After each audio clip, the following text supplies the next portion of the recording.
je suis Chloé Génicaud et bienvenue sur Audace, le premier podcast belge francophone dédié au wellness. Ici, tu entendras des conversations sans filtre pour t'aider à être aligné, outillé et bien informé grâce à des échanges avec des experts, des entrepreneurs et des invités qui partagent des clés concrètes et des récits authentiques. Je te laisse avec l'extrait de la semaine. N'oublie pas de t'abonner pour ne pas manquer l'épisode complet qui sort dès demain matin. Toi, sur un de tes posts Insta, justement, tu disais que t'étais pas maman et que c'était OK. Non, Tu peux nous... c'était... Oui. Oui, pas de souci. Ma démarche derrière ça, c'est, en fait, je sais pas, quand j'étais jeune, et même avec mon mari, on n'était pas contre d'avoir des enfants. Quand on s'est connus, en fait, c'est bizarre. Je dirais pas qu'on était matrixés, mais c'était tellement normal de se dire... Déjà, on voulait pas se marier. C'était à l'opposé de ce qu'on voulait dans la vie. On n'avait aucune ambition d'être mariés, ni de se marier nous-mêmes.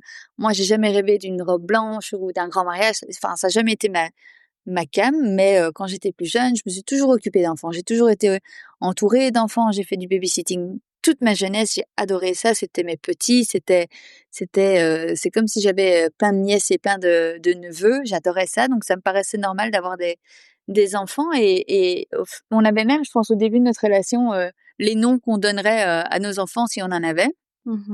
Mais on s'est rendu compte, en fait, avec le temps, qu'en dehors de la curiosité de se dire ah toi plus moi ça donnerait quoi, on n'avait pas ce besoin de ce quotidien. Et c'est pas quelque chose qu'on juge, mais c'est pas qu'on n'aime pas les enfants ou quoi que ce soit, mais on n'a pas une vie qui est faite pour avoir des enfants. Là, notre vie ne colle pas du tout. Et je sais que les gens disent oui mais on s'adapte, et je le conçois, mais nous pour l'instant on n'est pas du tout pro ou apte à changer ou bouleverser notre quotidien pour un enfant qui chamboulerait tout malgré lui, et que ça peut être une chose merveilleuse. Mais voilà, et le fait que quand on m'a dit que voilà, j'avais l'endométriose et que ça allait être plus compliqué, j'ai eu une grosse discussion avec mon mari, et en disant bah écoute, entre ne pas pouvoir avoir d'enfants et ne pas vouloir d'enfants, c'est pas du tout le même discours. Et la seule chose qu'il m'a dit, mais il dit moi du moment que toi tu vas bien, le reste je m'en balance, comme de l'an 40.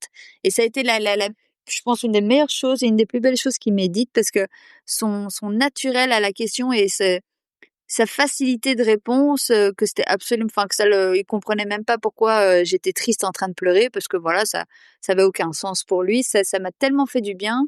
et et c'était pour moi la meilleure déclaration, en fait. OK, on est très très bien ensemble et on se suffit, en fait. Et que les gens veulent des enfants, mais je suis tellement heureuse pour eux, mais nous on se suffit, voilà.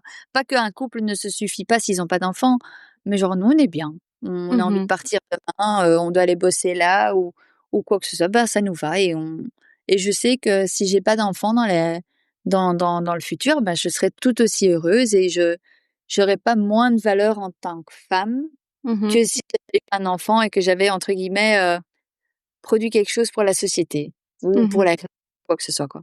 J'ai pas ce besoin. C'est hyper honnête de le dire.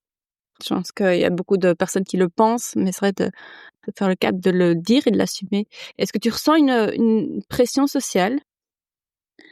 On a de temps en temps des remarques. Après, tout le monde autour de nous le sait, mais pas en tant qu'homme, c'est bizarre, mais en tant que femme, on a toujours la remarque, c'est: «Ah, qu'est-ce qui cloche?» entre guillemets. «Ah, tu sais pas en avoir?» Enfin, déjà, Ouais. j'ai pas envie de forcément te raconter ma vie, Vraiment. mais je préfère dire aux gens: «Mais en fait, non, c'est un choix», et c'est bizarre, mais en tant qu'homme, c'est tout à fait assumé. C'est: «Ah OK, le gars, il veut pas d'enfant, c'est génial», et on le regarde limite comme un sexe symbole, à 50 ans, pas d'enfant, waouh, trop beau, trop sexy. Mais une femme, on se disait, on pense toujours genre: «Qu'est-ce qui cloche?» Soit elle est acariâtre, elle aime pas les enfants, soit elle est malade et elle sait pas en avoir. C'est très bizarre d'assumer ce choix-là. Et quelqu'un un jour m'a fait une réflexion, a fait une réflexion à mon mari qui m'avait beaucoup blessée à l'époque, et m'a marquée, et maintenant je le vis parfaitement bien. C'était: «Mais pourquoi tu l'épouses? Elle sait pas avoir d'enfant, à quoi elle sert?» Et ça m'avait anéantie à l'époque, et finalement, en fait, je sers à rendre mon mari heureux, à être heureuse moi-même, et j'essaye de faire quelque chose autour de moi de bien et voilà quoi, c'est très bien. Je suffis, enfin, mon Mmh. existence suffit. J'ai pas besoin de prouver, que je dois donner quelque chose en retour pour, justifier, mon style de vie ou ma personne, en fait. Tout à fait, 100. J'ai encore une question sur un peu Dis-moi, votre couple, votre relation. Après, j'aimerais qu'on parle de sport et de ça wellness. marche. Hem, Pourquoi finalement vous avez, franchi le cap, on va dire, et vous vous êtes mariés? En plus, j'adore parce que tu dis, mari, à tout va, et moi je suis comme toi, j'adore dire mon mari et il adore dire mon épouse. Donc pourquoi vous avez finalement décidé de vous marier? Ben, en fait, ça je pense que en tout cas, j'avais posé la question à Florian parce que bon, c'est même pas qu'on en discutait ni quoi que ce soit. Il m'a simplement répondu: «J'ai fait un rêve un jour qu'on se mariait» et du coup, je me suis réveillée et je me suis dit: «Bah, on va se marier» et il m'a fait sa demande, ce que j'adore personnellement dans notre mariage, c'est qu'on était 2. C'est-à-dire qu'on Pareil. on s'est mariés aux États-Unis, Mmh. on était 2 à la commune. Ça s'est fait Mmh. en 5 minutes top chrono parce que voilà, le premier couple qui devait se marier ce jour-là était en retard.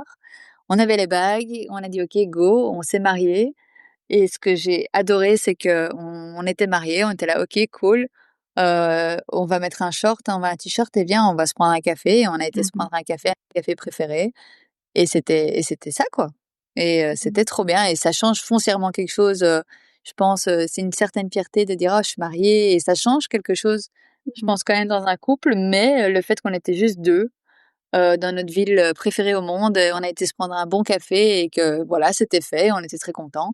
Ah ben, voilà, c'est tout ce que j'aurais pu rêver, dans ma vie. Pas de fête après ni quoi que ce soit, je voilà, on était mariés, merci, hop, Mmh.